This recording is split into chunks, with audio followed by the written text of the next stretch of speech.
Humans are social creatures who understand themselves through comparison with others. What we consider normal or average is shaped by culture, systems, values, and history. When you change your environment, that average shifts, and so can your sense of self. And today let's talk about how study abroad will change and shape your identity. Alright, let's go. Do you know each cultures have different values? There is a project called Hofstede's Cultural Dimensions, and this project compares cultures across different countries. They measure each country's on several domains. And even though this is not like a comprehensive comparison across countries or cultures, it can show you roughly there are some differences in the values of people coming from each region or each culture. Because there are differences in the values within each country or each culture, there are also differences in what is considered normal behavior across cultures. For example, I came from Vietnam, where people considered listening carefully and thinking before you speak are the highly regarded behavior. However, when it comes to the US, what is considered the best performance behavior is contribution. Like when I was in a class, professors will celebrate anyone who contribute anything to the discussion, no matter how much it will progress the discussion that we were having. This means what is considered trendy, pretty, prestigious in one culture or one country will not be the same as the others. So this means you may be a majority in one culture, and when you move across the countries and come to a different culture, you may become the minority. It means your behaviors are accepted by just, minority of people. So this is the opportunities for you to reflect on what is considered the value that inherently come from you and what is the socially imposed values that you always have because you were raised up like that or you were trained in school in the systems.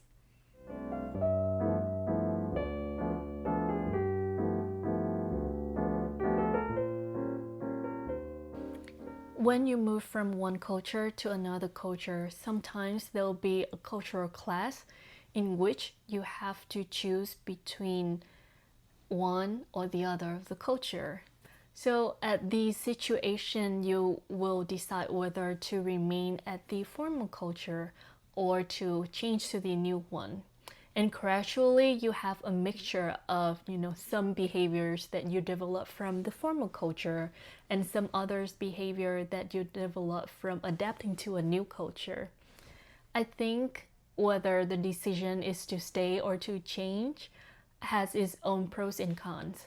Just think carefully before you decide whether you should adopt a new thing or just remain at the old values.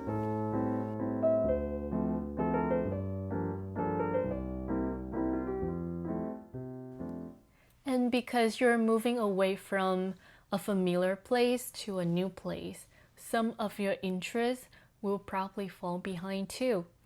And these interests are actually the ones that strongly associated with a place compared to your identity. So for example, I was really passionate about running events back then when I was still in Saigon, Vietnam. And I spent most of my free time thinking about how to run a good event, what are the logistics that I need to cover, etc. But when I moved to the US, that urge just died away and I didn't know why. And it took me a while to understand that the passion or the interest that I had back then when I was in Saigon, Vietnam was actually rooted in my, pride being a Saigonese back then, and I wanted to do events so that I can celebrate that place or help or contribute to the community of that place instead of that activity is actually aligning with what I value myself.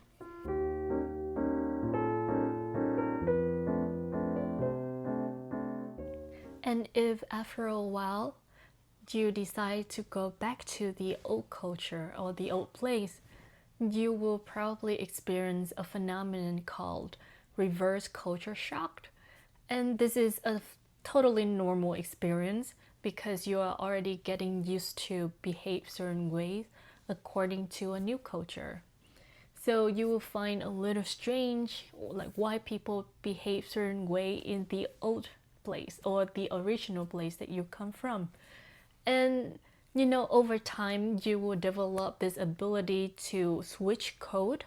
Like you will behave differently when you talk to the people from your old culture or your old country, and you will behave differently when you act with people in the new country. For example, like some people will think of me like having different personality when I speak in Vietnamese or when I speak in English and interacting with people from the US. And this is just for me to interact more smoothly and communicate what I mean to people without like violating the norms here.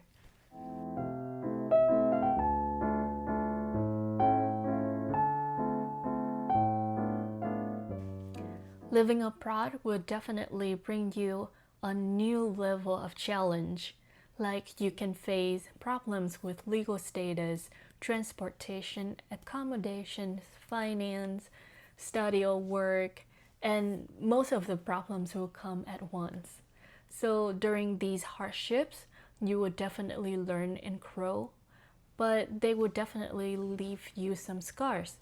And some people go through these hardships will become more cautious and vigilant, and some will become more empathetic.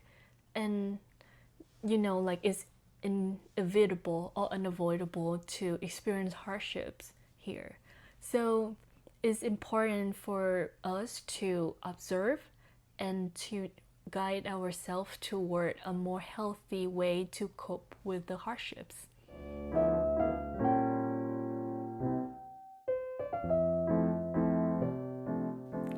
Until now, you may ask, so why do I even bother to study abroad?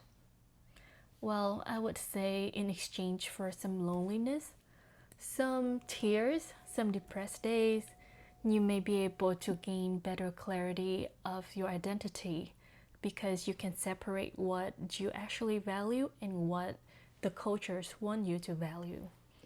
And you also understand more about your old culture because you have these opportunities to compare and contrast it with the new one.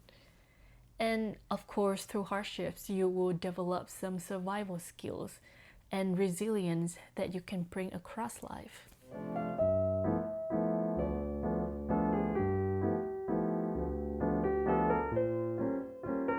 Studying abroad is just not the decision whether you should work or study in a new country, but it's also the decision of whether you want to experience these changes in identity, in environment, in culture. And well, I hope that this video gives you a better view and details about what you can expect while studying abroad. And that's it for today. I hope it's helpful and see you next time.